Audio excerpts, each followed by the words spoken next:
तो दोस्तों बारिश आ चुकी है। अब मैं क्या करूं, मेरी समझ से बिल्कुल बाहर है।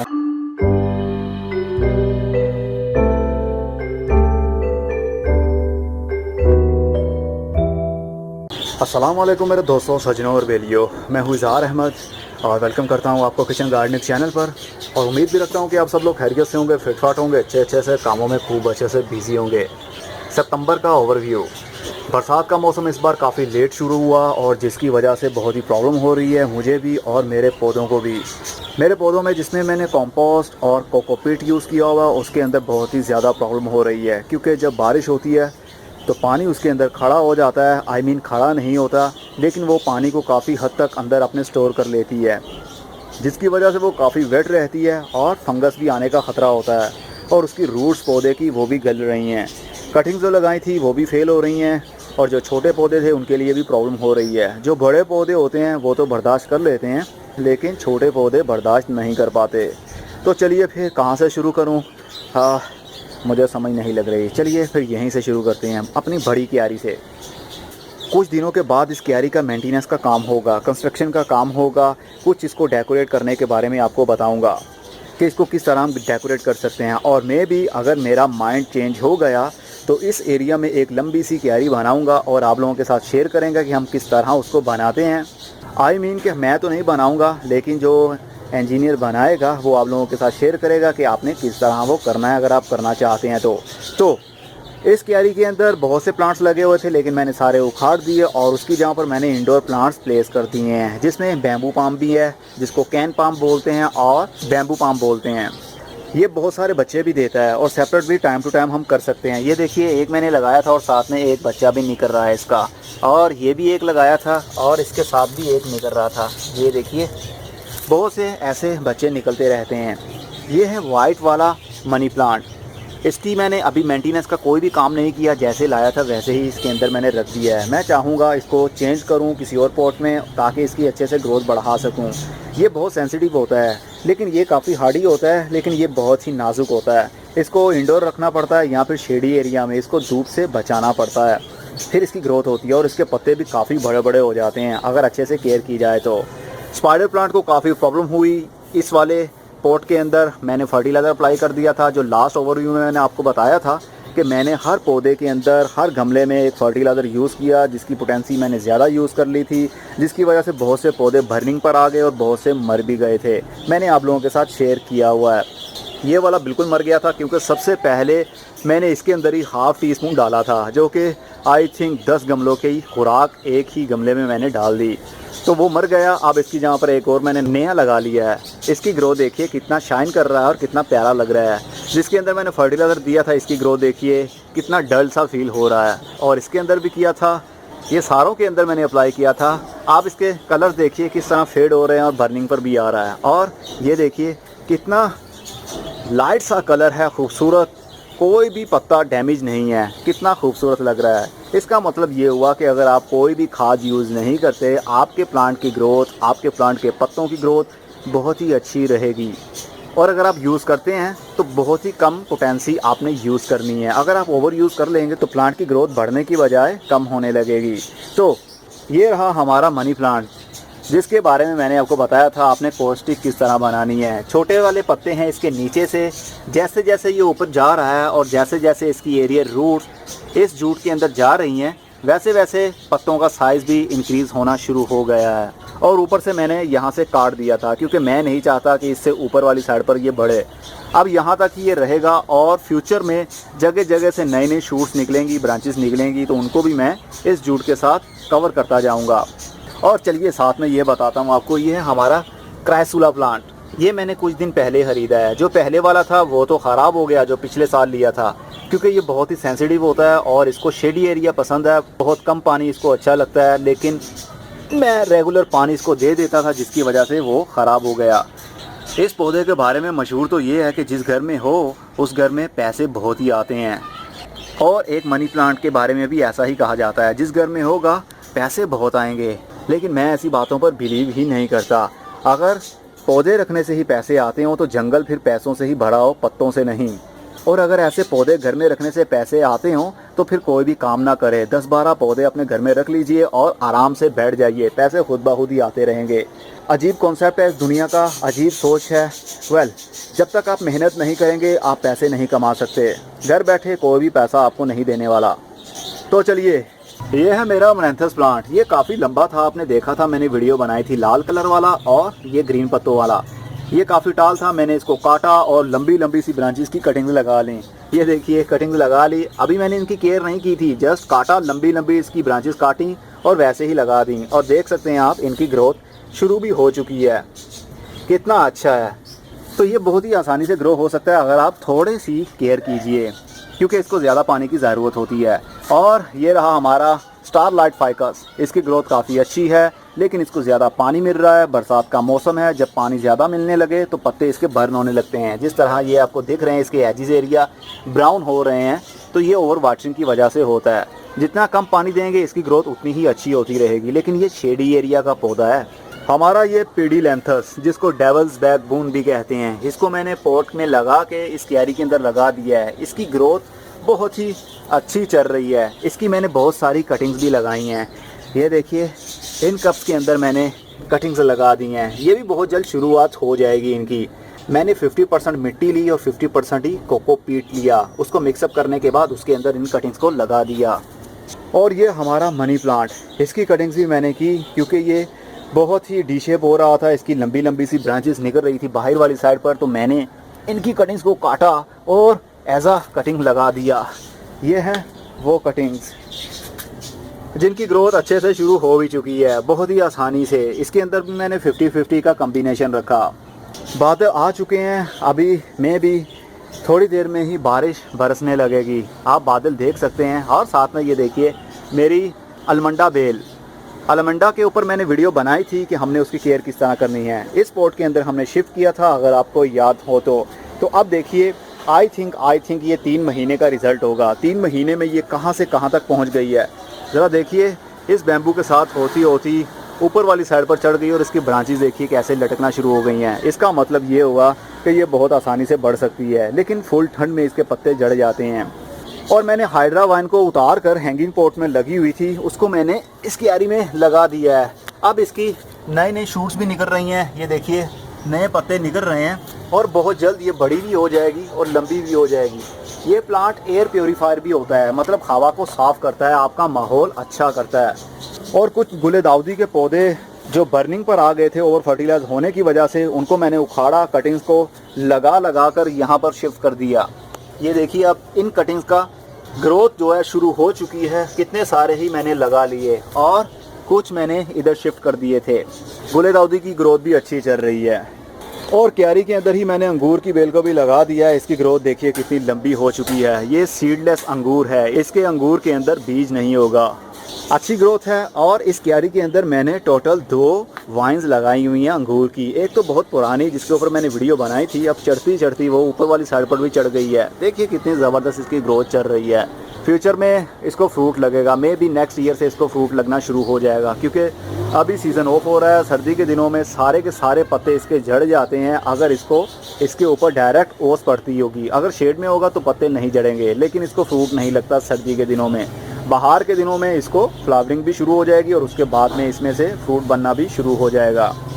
ये एक बुगनविलिया की बेल ऑटोमेटिकली खुद ब खुद ही उग गई। आई थिंक किसी परिंदे ने इसके सीड्स को खाया होगा और आके यहाँ पर उसने बीट कर दी होगी, जिसकी वजह से ये यहाँ से ऑटोमेटिकली ही ग्रोथ करने लग गया। और एक मूलबेरी मतलब शहतूत का पौधा भी यहाँ से उगना शुरू हो गया था ऑटोमेटिकली ही। उसको मैंने उखाड़ा और शिफ्ट कर दिया एक अलग पॉट के अंदर। ये देखिए, ये मूलबेरी का ऑटोमेटिकली उगने वाला पौधा, मतलब किसी परिंदे ने इसका सीड खाया होगा और यहाँ पर आकर उसने बीट कर दी होगी, जिसकी वजह से ये उगना शुरू हो गया। ये रहा हमारा कड़ी पत्ता का पौधा। ये छोटा सा था, ये वही पौधा है जिसकी हमने लास्ट ईयर सीडलिंग की थी और बहुत से पौधे हमने बनाए थे और बहुत से पौधे ट्रांसप्लांट भी किए थे। कुछ मैंने सेल आउट कर दिए और कुछ अभी भी मेरे पास पड़े हुए हैं, जिनमें से ये एक है। इसको मैंने इस क्यारी में लगा दिया है। अब मे भी ये बहुत बड़ा हो जाएगा, इसको भी सीड लगेंगे और सीड मैं हार्वेस्ट करूँगा। और ये कटिंग मैंने लगाई थी लंबी सी, काली मिर्च की है। ये काली मिर्च का पौधा मैंने मंगवाया था आउट ऑफ सिटी से, जो कि मदर प्लांट उसका ये है। ये काफ़ी टाल हो गया था। आई थिंक ये 5 फुट लंबा हो गया था, तो मैंने ऊपर से इसको काट के इतनी लंबी इसकी ब्रांचेस, मैंने कहा ये तो ज़ाया तो हो जाएगा, वेस्ट तो हो जाएगा, क्यों ना ट्राई कर लिया जाए। इसको मैंने लगा दिया। 2 फुट की ये लेंथ है। अभी आप देख सकते हैं 2 फुट की लेंथ की कटिंग भी इसकी कामयाबी से चल गई है। हुई ना मज़े की बात। और ये जो लंबा सा आपको दिख रहा है, ऐसे लग रहा है जिस तरह ये कॉर्न का पौधा होगा, मतलब कॉर्न सिट्टा होगा, लेकिन ये वो नहीं है। ये है तस्बी प्लांट। तस्बी प्लांट के सीड ऑटोमेटिकली गिर जाते थे ज़मीन के ऊपर और वो जर्मिनेट हो जाते थे। तो उसको मैंने शिफ्ट कर दिया था एक छोटे से कप के अंदर। एक और देखिए यहाँ से पप इसका निकल रहा है। इसकी रूट्स अब इसके अंदर दस चुकी होंगी। जब मैं चाहूँगा इसको उठाऊँगा और नीचे से जड़ें इसकी काट दूँगा और अलग पॉट के अंदर शिफ्ट कर सकूँगा। और ये हमारा एसोकेरिया, जिसके लाल पत्ते होते हैं, ऊपर से ग्रीन और नीचे से लाल, जो देखने को बहुत ही खूबसूरत लगता है। इसको फुल सनलाइट बहुत ही अच्छी लगती है और ज़्यादा पानी इसको अच्छा लगता है। अगर एक दिन भी इसको पानी ना दे गर्मी के दिनों में तो ये फुली ड्राई हो जाता है और इसके पत्ते लटक जाते हैं। इसलिए इसको डेली बेस पर पानी दीजिए। और रिसेंटली ही मैंने जो परचेजिंग की है, बाय किए हैं कुछ पौधे, उनमें से एक अनार है जो वाइट कलर का अनार होता है, जिसके दाने वाइट होते हैं और वो बहुत मीठा होता है। इसको भी मैंने ला के इसके ऊपर स्प्रे किया एंटी फंगल का और इस बाल्टी के अंदर लगा दिया है मैंने इसको। मैं भी इसको नेक्स्ट ईयर कोई ना कोई फ्रूट ज़रूर लगेगा। मैं पूरी अपनी कोशिश करूँगा कि इसकी हेल्थ के ऊपर पूरा फोकस करूँ। बादल आ चुके हैं, बादल आ चुके हैं। चलिए, ये है अमरैंथस लाल पत्तों वाला। इसको भी मैंने इन गमलों के बीच में छुपा दिया है। अभी सर्दी के दिन आने वाले हैं। जैसे सर्दी के दिन आएंगे, अगर इसके ऊपर डायरेक्ट ओस पड़ेगी तो इसके पत्ते डिफोलिएट हो जाएंगे, मतलब झड़ना शुरू हो जाएंगे। अगर ज़्यादा ओस पड़ी, ज़्यादा ठंड पड़ी तो ये मर भी सकता है। और साथ में हमारा हाइबिस्कस का पौधा, जिसको पीले कलर के फूल लगते हैं, गुच्छे की सूरत में फूल बनता है इसका, मतलब इसका एक ओपन सिंगल फूल नहीं बनता, ये डबल फूल वाला पौधा है। सिंगल फूल वाला ये वाला है, जिसके ऊपर मैंने वीडियो भी बनाई थी और आप लोगों के साथ शेयर भी किया था। इस बड़े पॉट के अंदर हमने इसको शिफ्ट किया था। इसके अंदर भी ओवर फर्टिलाइज हो गया, पत्ते बर्निंग पर आ गए, लेकिन बाद में मैंने इसकी 80% मिट्टी को राउंड से निकाल लिया और उसकी जगह पर नई मिट्टी डाल दी। अब इसके पत्ते जो न्यू निकलेंगे वो अच्छे से निकलेंगे। तो दोस्तों, बारिश आ चुकी है। अब मैं क्या करूं, मेरी समझ से बिल्कुल बाहर है। मैं चाहता हूं फटाफट से कंप्लीट कर लूं, इसीलिए मैं बहुत तेज़ी से बोल रहा हूं। चलिए, आई थिंक मुझे छाता लाना पड़ेगा, तो छाता लाने के बाद में मैं वीडियो बनाऊंगा और साथ आप लोग बारिश का एंजॉय भी कीजिएगा। तो बारिश आ गई है, बूंदाबांदी आपको फील हो रही होगी ज़मीन के ऊपर। एनीवे, हम चलते हैं अपने काम पर। ये है सैंचेज़िया। सैंचेज़िया के लिए एक बात आप लोगों के साथ शेयर करना चाहता हूँ। सैंचेज़िया पौधा बहुत ही आसानी से ग्रो कर लेता है, लेकिन इसको अगर ओनली मिट्टी के अंदर ग्रो किया जाए तो इसकी बहुत ही ज़बरदस्त ग्रोथ रहती है। अगर इसके अंदर कंपोस्ट या कावडंग डालेंगे तो इसके पत्ते लटकना शुरू हो जाएंगे और पत्तों का साइज़ भी इंक्रीज़ नहीं होगा, क्योंकि इसको रिच सॉइल, ऑर्गेनिक सॉइल अच्छी नहीं लगती। इसको ओनली मिट्टी के अंदर ग्रो करेंगे तो बहुत ही अच्छा रिजल्ट मिलेगा। चलिए दूसरे दिखाता हूँ आपको, जिसके अंदर मैंने ओनली कंपोस्ट और पीट मॉस यूज़ किया। इसके पत्तों का साइज़ आप देख सकते हैं, ये छोटे छोटे से पत्ते हैं, क्योंकि इनको मैंने ग्रो किया ओनली कंपोस्ट और पीट मॉस के अंदर। इसलिए मैं आपको सजेस्ट ये करूँगा कि ओनली इसको मिट्टी के अंदर, सादा मिट्टी जो होती है, बालू मिट्टी, सैंडी सॉइल या चिकनी मिट्टी, जिसके अंदर मर्ज़ी आप इसको ग्रो करेंगे तो इसकी ग्रोथ अच्छे से चलती रहेगी। क्योंकि इस पौधे को बहुत ज़्यादा पानी की ज़रूरत होती है। जितना ज़्यादा आप इसको पानी ऑफ़र करते रहेंगे, इसकी ग्रोथ होती रहेगी। और ये जो लंबी सी डाली आपको दिख रही है, ये है बुगनविलिया। लास्ट ओवरव्यू में आपने देखा था, ये बुगनविलिया यहाँ से बढ़ती बढ़ती ऊपर वाले शेड को, ग्रीन नट को टच कर रही थी, लेकिन उसको मैंने कुछ रोज़ पहले काट दिया और उसकी जगह पर ये नई ग्रोथ शुरू हो चुकी है। क्योंकि ये एक छोटे से पॉट के अंदर लगी हुई है और छोटे से पॉट के अंदर इसकी रूट बाउंडिंग भी हो जाती है, जिसकी वजह से मैं नहीं चाहता इसको ज़्यादा बड़ा करूँ। और ये है मून फ्लावर की बेल। मून फ्लावर की बेल की हमने सीडलिंग की थी, तो उसके जर्मिनेट जब हो गए थे, उसके बाद में मैंने इसको पॉट के अंदर शिफ्ट किया था, आप लोगों के साथ शेयर किया था। और एक को मैंने लगा दिया है इस काले वाले पॉट के अंदर। ये हार्ट शेप मून फ्लावर की वाइन है, मतलब बेल है। ये बड़ी होती है, बहुत जल्दी ही बड़ी हो जाती है और ये बैम्बू के साथ ही अपने आप को लिपेट कर ऊपर चढ़ रही है और बहुत जल्द इसको फ्लावरिंग भी शुरू हो जाती है। इसका फूल खिलता है रात के टाइम में, इसीलिए इसका नाम रखा गया है मून फ्लावर।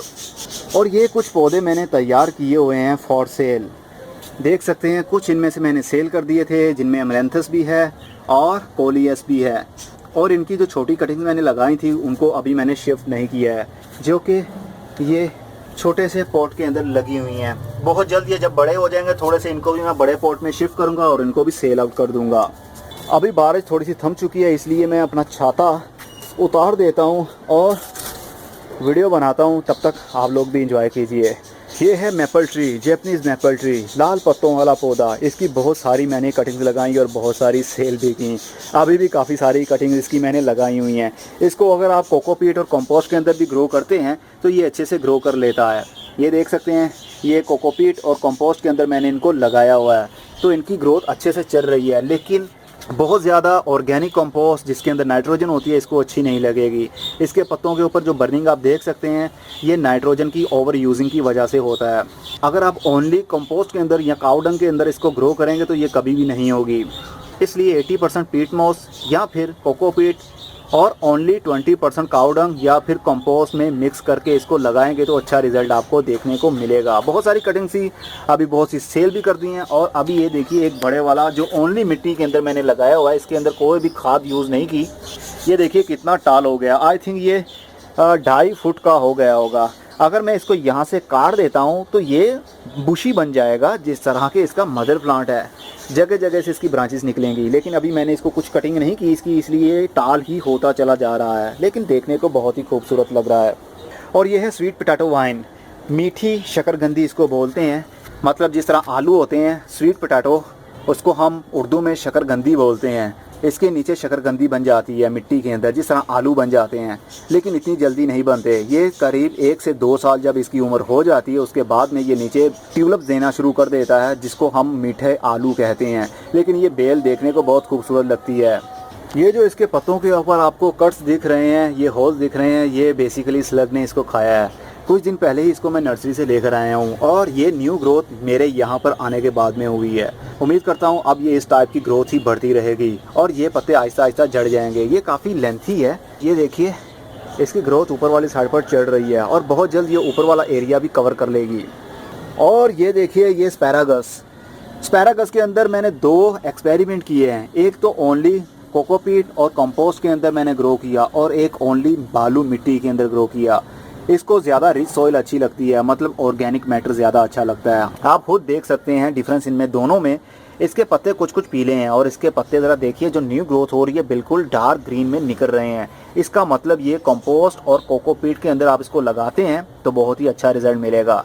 50% कंपोस्ट और 50% आप मिट्टी मिक्स कर सकते हैं, या फिर 50% कंपोस्ट या फिर 50% कोकोपीट के अंदर भी इसको उगाया जा सकता है, जो बहुत ही खूबसूरत लगती है और इसकी ग्रोथ काफ़ी डार्क भी होगी। लेकिन मिट्टी के अंदर ऐसा नहीं है। अब बात करते हैं साइप्रस प्लांट पर। एक मैंने साइप्रस प्लांट लिया था जिसके ऊपर वीडियो बनाई थी। उसका मदर प्लांट आपको दिखाता हूँ पहले। ये था उसका मदर प्लांट। एक बंच की सूरत में आपको जैसे फूल खिले होते हैं बहुत सारे, इस तरह का एक जंगल सा फील हो रहा होगा। ये बहुत ही रिच सॉइल पसंद करता है। इसको ओनली कंपोस्ट या ओनली काऊ डंग के अंदर भी ग्रो किया जाए तो ये बहुत ही अच्छे से ग्रो होगा और इसके पत्ते डार्क ग्रीन होंगे। इसमें से मैंने कुछ बच्चे निकाले थे और वो मैंने इस बड़े वाले पॉट में शिफ्ट किए हैं कुछ दिन पहले, जो इस पॉट के अंदर लगे हुए थे। इसके अंदर मैंने लगा दिया है और जैसे ही बारिश होगी इसके एयर पॉकेट्स भी ख़त्म हो जाएंगे, क्योंकि इसके अंदर ओनली गीली मिट्टी ही है। इसकी ग्रोथ भी काफ़ी अच्छी है। इसको जितना आप रिच सॉइल देंगे इसकी ग्रोथ उतनी ही अच्छी होगी। और ये भी ओनली कंपोस्ट के अंदर ही लगे हुए हैं और इसकी ग्रोथ भी अच्छे से चल रही है और नई ग्रोथ भी शुरू हो चुकी है। ये देखिए ये नया पत्ता खिल रहा है। यहाँ पर बहुत सा गंद मचा हुआ था। गंद तो अभी भी मचा हुआ, लेकिन मेरे लिए ये गंद नहीं है। बहुत से लोग कहते हैं आप अपने टेरेस को साफ़ नहीं रखते, आप अपने गमलों को साफ़ नहीं करते। तो मेरे दोस्तों मैं क्या क्या करूँ, मैं सिंगल हूँ, मैं सारा कुछ एक अकेले ही सब मैनेज करता हूँ।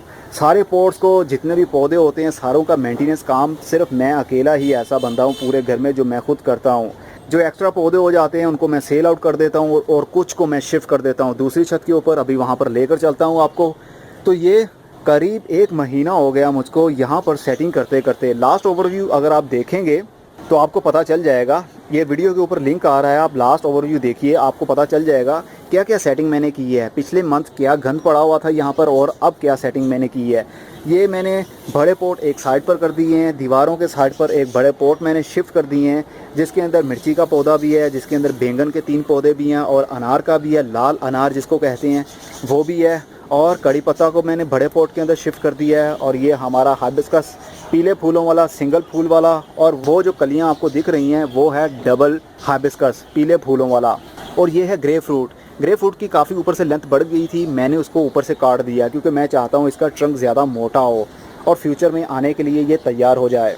और ये हमारी अंगूर की बेल ओनली कोकोनट हस्क और कोकोपीट के अंदर मैंने इसको ग्रो किया था। इसकी नई शूटिंग शुरू हो चुकी हैं और इस लाइन में मैंने रख दिया है, ऊपर जाना पड़ेगा।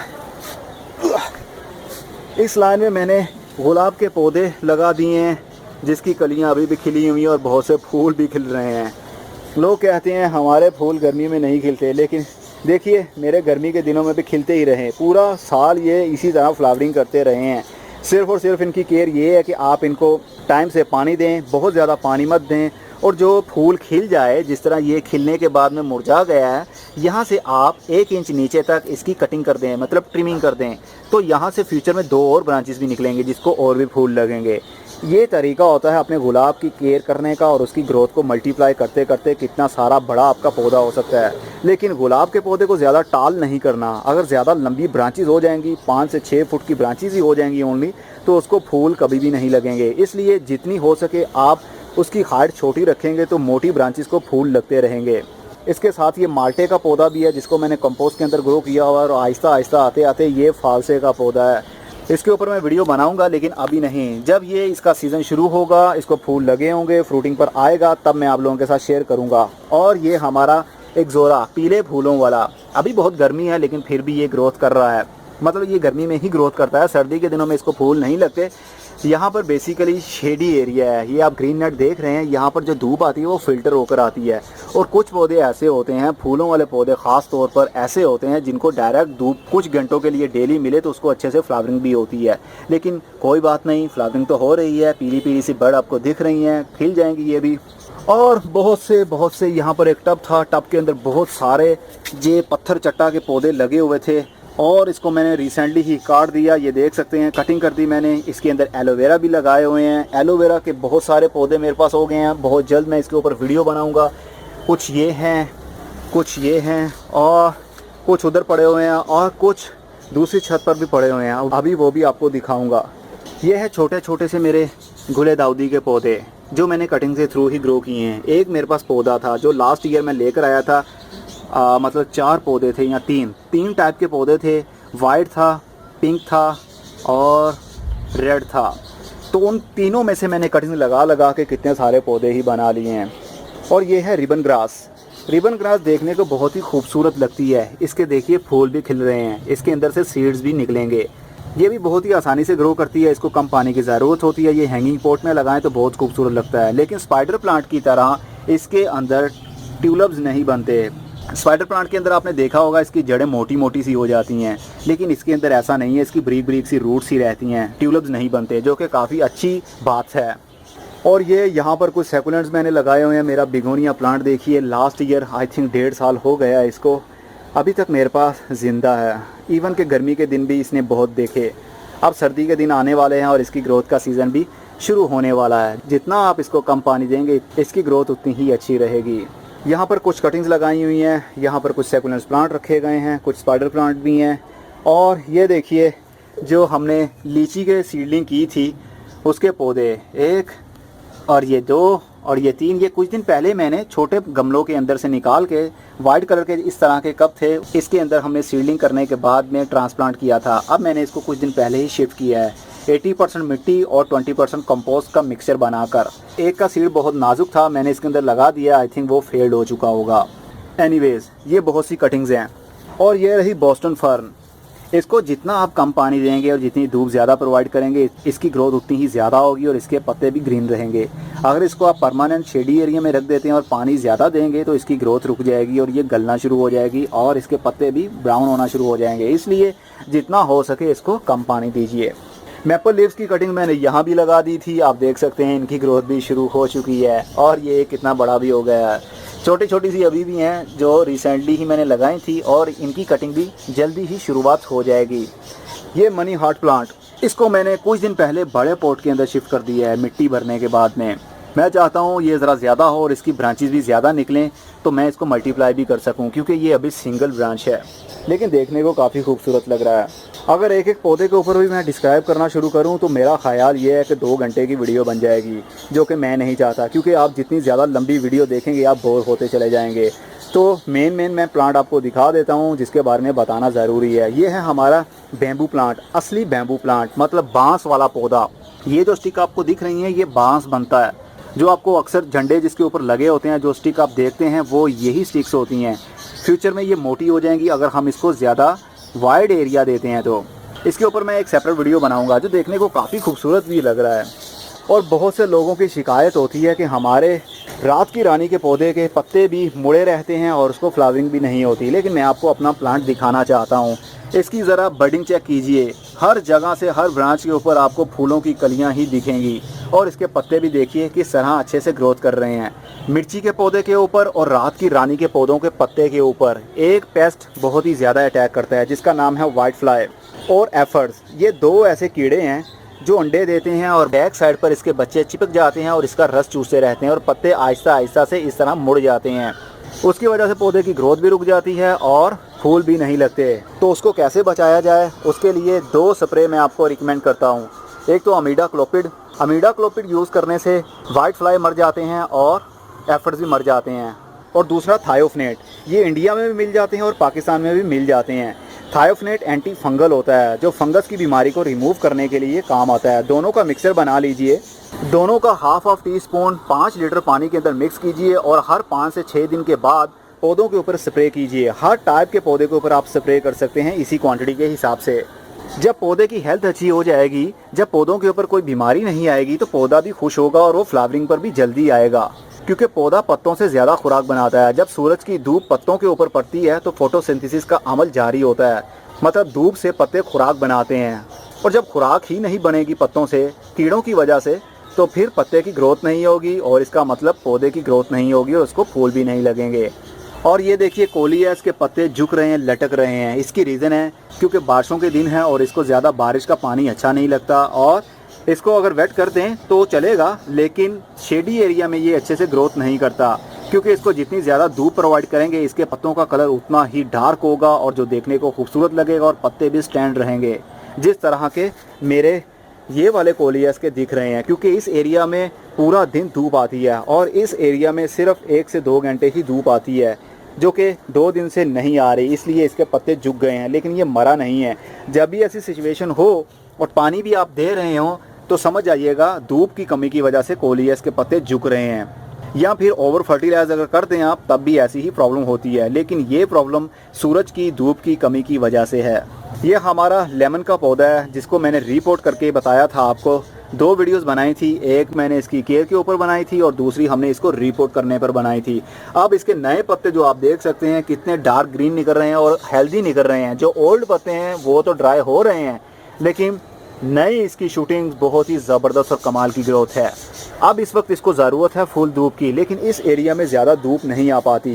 बेसिकली मैंने सारे पौधों को एक जगह पर इसलिए इकट्ठा कर दिया था क्योंकि यहाँ पर मैंने सफाई कर ली थी और बहुत से गमलों को मैंने उठाया और इस एरिया में शिफ्ट कर दिया, क्योंकि मैं चाहता था यहाँ से मैं साफ़ कर लूँ और मैं पार्टीशन बना लूँगा। इंडोर पौधों वाली अलग में, जो फुल धूप में रहने वाले पौधे हैं उसको अलग रखूँगा और जो सैकुलेंट प्लांट है उनको अलग रखूँगा। लेकिन अभी तक कुछ भी ऐसा नहीं कर पाया। 1 महीना हो गया इसी कश्मकश में कि क्या करूं, कहां से सफाई करूं। डेली बेस पर कुछ ना कुछ करता ज़रूर हूं, लेकिन फिर भी पौधे बढ़ जाते हैं। मुझे समझ नहीं लग पाती किसको रखूं और किसको बेचूं। ऐसा होता है क्योंकि बहुत सारे पौधे हो जाएं तो आपका दिमाग भी काम करना छोड़ जाता है, इसी तरह मेरा भी छोड़ जाता है। ये है हमारा डिफिनबाकिया, इसके ऊपर वीडियो मौजूद है। इसने पप दिया था, उसको हमने सेपरेट किया था, जो कि ये आपके सामने है। इसकी ग्रोथ शुरू हो चुकी है और अब 3 और भी पप निकल रहे हैं। चलिए वो भी दिखाता हूँ आपको, क्योंकि ऐसी चीज़ें दिखाने से मोटिवेट करता हूँ मैं आप लोगों को, ताकि आप लोगों को जोश आए और आप लोग भी अच्छे से केयर करें अपने पौधों की। एक ये बड़ा हो चुका है, ये भी काबिल हो चुका है सेपरेट करने के, और एक ये भी, और एक ये भी छोटा सा निकल रहा है। डिफिनबाकिया के ट्रंक के साथ में जितनी आप मिट्टी ऊपर चढ़ाते रहेंगे, आप देख सकते हैं ये स्लाइड सी एक बनी हुई है, जितनी आप मिट्टी चढ़ाते रहेंगे, क्योंकि ये ट्रंक लेवल से ही बच्चे निकालता है, तो इसके ऊपर मिट्टी चढ़ाते रहिए और इस एरिया में पानी दिया करें। इस एरिया में पानी थ्रो करेंगे तो ये मिट्टी नीचे वाली साइड पर आ जाएगी और बच्चे नहीं निकल पाएंगे। इसलिए ट्रंक के राउंड पर आप मिट्टी भर दीजिए, लगाते जाइए, ऊपर चढ़ाते जाइए और यहाँ पर पानी दीजिए, ताकि इस मिट्टी को कुछ प्रॉब्लम ना हो, यहाँ से बच्चे भी निकलें। तो हुआ ना कितना इजी टू ग्रो इसको ना तो मैं खाद देता हूँ और ना इसके ऊपर कोई स्प्रे करता हूँ, मतलब स्पेशली कुछ भी इसके लिए नहीं करता। और ये पड़ा भी छत के ऊपर हुआ है जहाँ पर धूप की हीट भी होती है। सूरज की धूप तो होती है लेकिन आई थिंक 2 से 3 घंटे इसके ऊपर डायरेक्ट धूप पड़ती है। हाँ सॉरी, डायरेक्ट नहीं, क्योंकि इसके ऊपर मैंने ये ग्रीन नेट लगाया हुआ, फ़िल्टर होकर धूप आती है। अगर डायरेक्ट इसके ऊपर धूप पड़ेगी तो इसकी ग्रोथ रुक जाएगी, इसके पत्ते बर्न होना शुरू हो जाएंगे, इसके पत्तों का कलर भी लाइट होना शुरू हो जाएगा। लेकिन इनके लिए मैंने सोचा ये था कि यहाँ पर एक मैं इंडोर प्लांट का एरिया बना दूंगा और उसके ऊपर ये एक मैंने चादर सी चढ़ा दिया ताकि डायरेक्ट धूप इनके ऊपर ना आ पाए। और कुछ दिन पहले ही मैंने एक और प्लांट भी ख़रीदा है जिसका नाम है गोल्डन पाम। इसको अरीका पाम भी कहा जाता है। ये भी कंप्लीट इंडोर प्लांट है, बहुत ही खूबसूरत।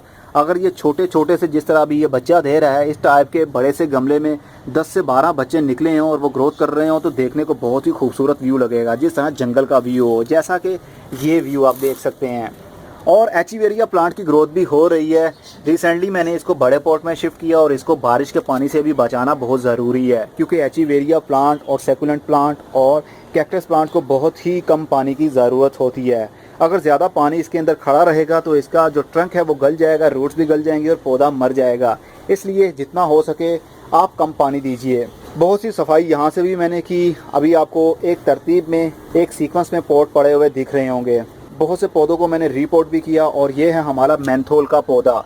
मेंथोल की काफ़ी ज़्यादा ग्रोथ बढ़ गई थी। मैंने बहुत सी काट कर फेंक दी और कुछ मैंने लोगों को भी दे दी और कुछ मैंने अपने बर्ड्स को भी डाली, लेकिन आई थिंक बर्ड्स ने उसको खाया ही नहीं।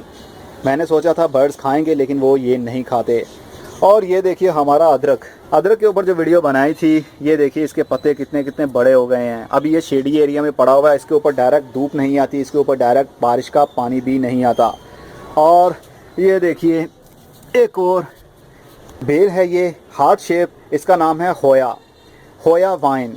होया वाइन बहुत ही हार्डी वाइन होती है, ये जल्दी मरती नहीं है। इसका एक पत्ता भी करीब 3 महीने तक स्टेबल रह सकता है, खड़ा रह सकता है, मुरझाता नहीं है। ये शेडी एरिया का प्लांट है। अगर इसको धूप में रखेंगे तो ये सर्वाइव नहीं कर पाएगा। ये इंडोर भी अच्छे से ग्रोथ कर लेता है। इसका एक पत्ता लेकर आया था, इसके साथ एक छोटी सी ब्रांच थी जो मैंने लाने के बाद इस कप में लगा दी और इसकी ग्रोथ शुरू हो गई। ये आई थिंक 200 रुपये में 150 या 300 इसके लगभग था जो मुझे इसका रेट मिला, क्योंकि ये बहुत महंगी होती हैं। और एक होया वाइन की ये भी वैरायटी है वेरीगेटेड, ये मुझे आई थिंक 300 में मिली थी या 200 में, मुझे कंफर्म याद नहीं है, लेकिन ये बहुत महंगी होती हैं क्योंकि इनकी ग्रोथ बहुत ही स्लो बढ़ती है। मान लीजिए 1 साल में 2 या 3 इंच इसकी ग्रोथ बढ़ती है। और जो हमने बोनसाई बनाया था, बोनसाई, ये तो मेरा बहुत पुराना बोनसाई हो गया है, इसकी ग्रोथ तो होती ही रहती है। और जो हमने वीडियो बनाई थी आप लोगों के साथ शेयर किया था, इसके अंदर से हमने उखाड़ा था और इस पॉट के अंदर हमने लगाया था। इसकी ग्रोथ हो चुकी है शुरू, बहुत अच्छे से पत्ते भी निकल रहे हैं। इसको मैंने कोकोनट हस्क के अंदर और कोकोपीट के अंदर ग्रो किया था ताकि ड्रेनेज सिस्टम अच्छा बना रहे। दोस्तों बारिश आने को है, ठंडी हवा चलना शुरू हो चुकी है और मुझे लग रहा है कि दूसरी छत पर जाना चाहिए और फटाफट से आप लोगों के साथ शेयर कर लिया जाए और उसके बाद में वाइंड अप कर दिया जाए। और ये है सेडियम टेट्राक्टाइनम, इसकी बहुत ही अच्छी ग्रोथ होती है। लास्ट ईयर मैंने इसको परचेज़ किया था और अब कितने सारे हो गए हैं। ओह बारिश आ रही है। इसकी कटिंग बहुत आसानी से ग्रो हो जाती है और इसको आप अगर जितना कम पानी देंगे इनकी ग्रोथ उतनी ही ज़्यादा होती रहेगी, जो देखने को बहुत ही खूबसूरत लगती है। इस एरिया में जो आपको दिख रहा है ये हैंगिंग पॉट के अंदर लगा हुआ, इसका नाम है क्रीपर जेनी। ये हैंगिंग पॉट के अंदर लगी हुई बहुत खूबसूरत लगती है। इसकी कटिंग भी बहुत आसानी से ग्रो कर ली जाती है। ये देखिए इसकी कटिंग मैंने ग्रो की है, इसके अंदर ग्रोथ कर रही है। और एक और भी थी, वेल अभी चलते हैं दूसरी छत पर। और हाँ ये देखिए कुछ दिन पहले ही मैंने ये बेल ख़रीदी है, ट्रम्पिट वाइन। इसकी ग्रोथ बहुत अच्छे से चल रही है। ये काफ़ी थोड़ी सी लंबी थी तो मैंने इसकी कटिंग्स को काटा और इन छोटे से कप्स के अंदर भी लगा दिया और इनकी शूटिंग भी शुरू हो चुकी है। इसको रिच सॉइल अच्छी लगती है, ओनली कंपोस्ट के अंदर भी आप इसको ग्रो करते हैं तो ये आसानी से ग्रो करेगी। अभी आप देख सकते हैं इसके पत्ते भी नए नए ग्रोथ कर रहे हैं। बारिश आ गई। बारिश का पानी पौधों के लिए तो बहुत ही अच्छा होता है, लेकिन जब ज़्यादा बारिशें होने लगे तो पौधों के लिए प्रॉब्लम भी बनने लगती है। इसलिए कहते हैं वेल ड्रेनेज सॉइल हो तो पौधों को कोई प्रॉब्लम नहीं होती, लेकिन समटाइम जो वेल ड्रेनेज सॉइल होती है उसके अंदर भी पानी काफ़ी हद तक स्टोर हो जाता है, क्योंकि वो सॉइल ही ऐसी होती है कि पानी को अपने अंदर स्टोर रख सके। एक और भी वाइन थी, खोया वाइन की वैरायटी थी, वो ये हैंगिंग पॉट के अंदर लगी हुई है। आई थिंक वहाँ तक मैं जा सकता हूँ, ऊपर कपड़ा है, ये ना हो कि मेरा कैंप बीत जाए, खड़ा होना पड़ेगा। ये देखिए, ये है खोया वाइन की एक और वैरायटी। ये भी बहुत आसानी से ग्रो कर लेती है, लेकिन ये होती बहुत महंगी है। ये मैंने पूरी 300 रुपये की ख़रीदी, पूरा मतलब गमला 300 रुपये का ख़रीदा है, जो काफ़ी अच्छा रेट भी है। और एक पौधे से मैं कितने सारे ही पौधे बना लूँगा, ये बात तो आप लोग जानते हैं, इसलिए 300 रुपये खर्च करना मुझे दुख नहीं हुआ। और ये है हैड्रा वाइन, इसको मैंने हैंगिंग पॉट के अंदर लगा दिया हुआ है, कोकोनट पीट के अंदर और कोकोनट खस के अंदर इसको लटका दिया है। इसकी ग्रोथ हो रही है, लेकिन बहुत स्लो ग्रोथ है, क्योंकि ये सर्दी के दिनों में ज़्यादा ग्रोथ करती हैं। और भी काफ़ी हैंगिंग पॉट के अंदर लगाए हुए हैं, जैसा कि वो आप देख रहे हैं, जेट प्लांट लगे हुए हैं, काफ़ी सारे हैं। और यहाँ पर मैंने लगाया हुआ था कॉटन वाइन, टोकरी के अंदर लगाई हुई थी, जो कि वो मैंने एंड पर रख दिया। और इसको मैंने अपने उस एरिया को कवर करने के लिए साथ में जो आपको दिख रही है ग्लोए वाइन के बड़े बड़े पत्ते हैं, वो भी वहाँ पर शिफ्ट कर दिए हैं, ताकि वो वाला एरिया पूरा कवर हो जाए। क्योंकि उस छत के ऊपर जो लड़के आते हैं, मुझे बहुत गुस्सा आता है उनके ऊपर, क्योंकि वो कबूतर उड़ाते हैं और चीखें मारते हैं, पता नहीं कैसी कैसी आवाज़ें निकालते हैं, तो मेरी रिकॉर्डिंग में बहुत प्रॉब्लम होती है और मुझे देखने में वो बहुत ही बुरे लगते हैं। इसलिए मैं चाहता हूँ इस एरिया को ग्रीन चीज़ों से कवर कर दूँ, ताकि वो मुझे देखने को नज़र ना आए। हाँ। तो चलिए, दूसरी छत पर भी मैं आ गया हूँ और बारिश हो रही है। छतरी मैंने ली है, मैं मेंटेनेंस का कुछ काम कर रहा था, कुछ रिपोर्टिंग कर रहा था, लेकिन बारिश ने सारा काम बिगाड़ दिया। ये है मेरी कंपोस्ट, अरे बहुत तेज़ हवा है। ये कंपोस्ट के बैग हैं, ये मैंने ड्राई करने के बाद इसके अंदर भरे थे, लेकिन आई थिंक ये प्रॉब्लम हो जाएगी, अब गीले हो रहे हैं। और ये जो आपको बॉक्स दिख रहे हैं, इसके अंदर भी सारी कंपोस्ट भरी हुई है, जो फुली डिकम्पोज की हुई है। और ये कंपोस्ट मैं बना रहा हूँ, ये सीड हैं, बीज हैं, मतलब बीज के छिलके हैं जो मैं परिंदों को डालता हूँ। और इसके अंदर पत्ते भी हैं, टहनियाँ भी हैं, एक शेल भी है, मतलब अंडे के छिलके भी हैं। ये डिकम्पोज हो रही है। और ये देखिए, कुछ दिन पहले ही मैं सिल्वर डस्ट का पौधा लेकर आया हूँ। इसके पत्ते ऐसे देखने को लगते हैं जिस तरह इनके ऊपर मट्टी हो या डस्ट हो कोई सिल्वर कलर की। इसके ऊपर जल्दी ही वीडियो बनाऊंगा इसकी केयर के ऊपर।